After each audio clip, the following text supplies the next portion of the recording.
Kevin is going to answer our next question, which is, what are the employee benefits you offer that are the lowest cost that perhaps a very small business could implement? I would say a state-of-the-art gymnasium. Start there.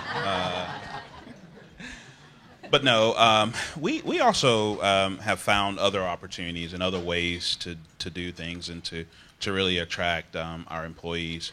One of the things we look for is our reward and recognition program and branding an entire program and an effort around that. It can include things as simple as thank you notes. We have a program called the Spotlight Program, and when we see someone who really goes above and beyond to, is that better? Sorry. When we see someone who goes above and beyond to represent the standards of our organization and an opportunity for us to cultivate that into our culture, we recognize them with a spotlight. And after a few frequencies, they're able to go to a small little shop where we have an array of different prizes and things that really kind of up the ante a little bit, if you will. The other thing that we look for are ways, as Gary mentioned, anything that you can put in an app. It's all about access and convenience to people. So that really makes it something that's attainable and something that's attractive for people coming out. But other things that you can do is really, one of the things in our cafeteria is we put in the nutritional information for those who are trying to maintain health and just, again, another convenient way to make it right there on everything that we serve. You can see it. That's right there. The other thing is partnering with your community partners. Lots of our business leaders in the community provide discounts, and we see those as perks, but those are really attractive things that people like, from dry cleaning, pickup and delivery, to a whole host of discounts for services throughout the community, massages and everything else. This is a great way to really attract employees. That's awesome. That's great. Any other thoughts to add in other than a gym? Yeah. I mean, that's a dream. I hope I have a gym one day. I hope you come out and work in it, Kevin. That'd be awesome. Let's do it. Yeah, I would say one of the things that we've been able to implement is it's super simple, but just supporting each other and kind of helping share knowledge amongst the group. So, for example, we have a parent support group. There's nothing fancy about it. Our parents just get together once a month and talk about different strategies and share and kind of commiserate. I'm not a parent, but I assume that there's lots of crying going on in there. We've heard some really cool stories about the parent support group.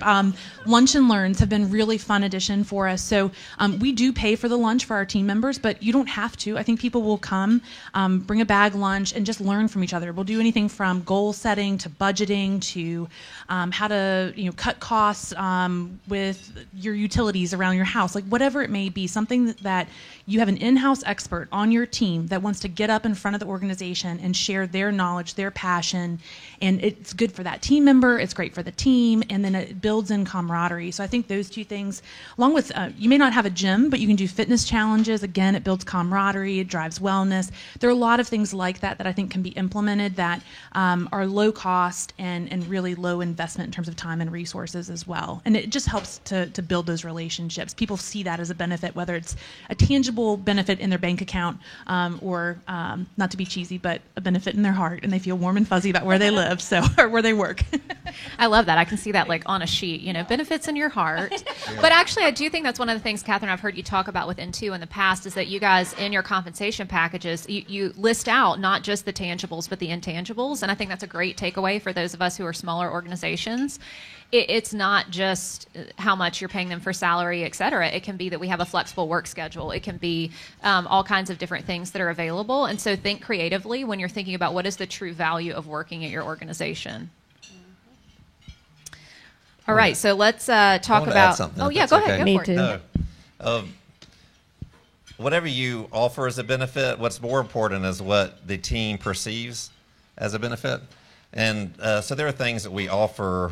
There's flexible start and end time, and you can pick that as long as you're getting the 8 hours in. There's some flexibility. There's working from home, a paid philanthropy day. There's a lot of these things that we add. And so when people need time off, there's the time off for that. But until we made it a summer flex and made it a real, just because you offer it, people may not be taking it.